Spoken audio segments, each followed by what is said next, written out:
Hello and welcome to Brocky Mountain Movies. I'm your host, Rocky Mountain Brock, and today we talk about The Iron Lady. This movie straight up divided several people when it first came out, and it's very easy to see why. It's the story of Margaret Thatcher. Problem is, it's played by Meryl Streep. Margaret Thatcher was an incredibly conservative political power, and Meryl Streep is considered one of the most liberal women in Hollywood. And that's where the movie becomes an ultimately backhanded contradiction. And that's why the movie doesn't straight up follow its usual narrative.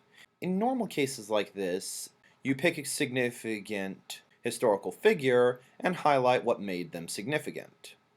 In this case, you always feel that backhandedness.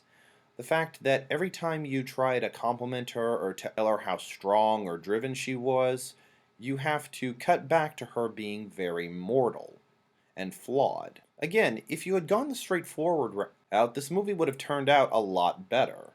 The point of view from this starts out as her as a very old woman, and you keep cutting back to her being this old woman. An old woman who's lost her husband, is no longer in power, and isn't all that there. There is sort of she's not all there quality to her that the movie keeps trying to emphasize.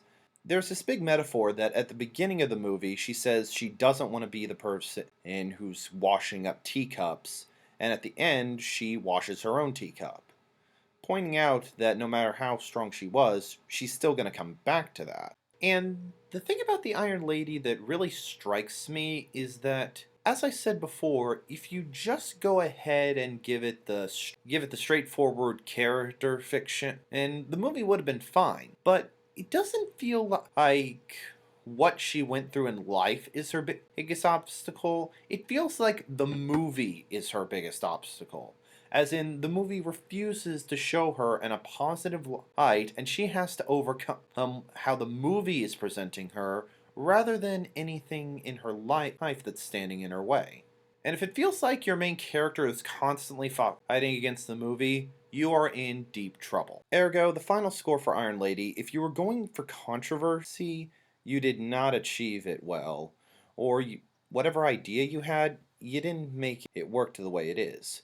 However, if you were trying to backhandedly insult one of the greatest females to ever live, well then congratulations, you accomplished it. Final score for Iron Lady, a 3 and a thumbs down. I'm Rocky Mountain Brock, and God bless.